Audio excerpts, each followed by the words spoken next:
Welcome back everyone to another video. Today we're going to see how to reply to a review on Etsy.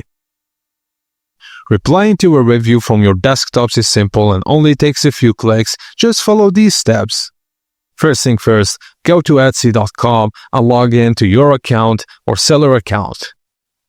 Navigate to your shop manager from the top right menu, then under Sales, Channels, select your shop name.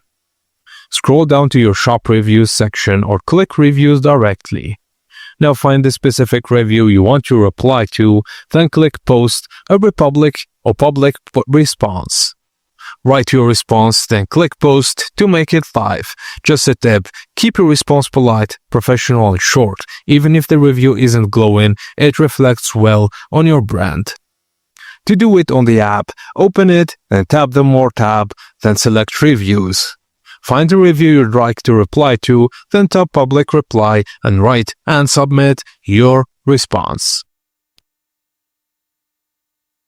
And that's it guys, as simple as that. Thank you for watching and please don't forget to like and subscribe for more tips and tricks like this.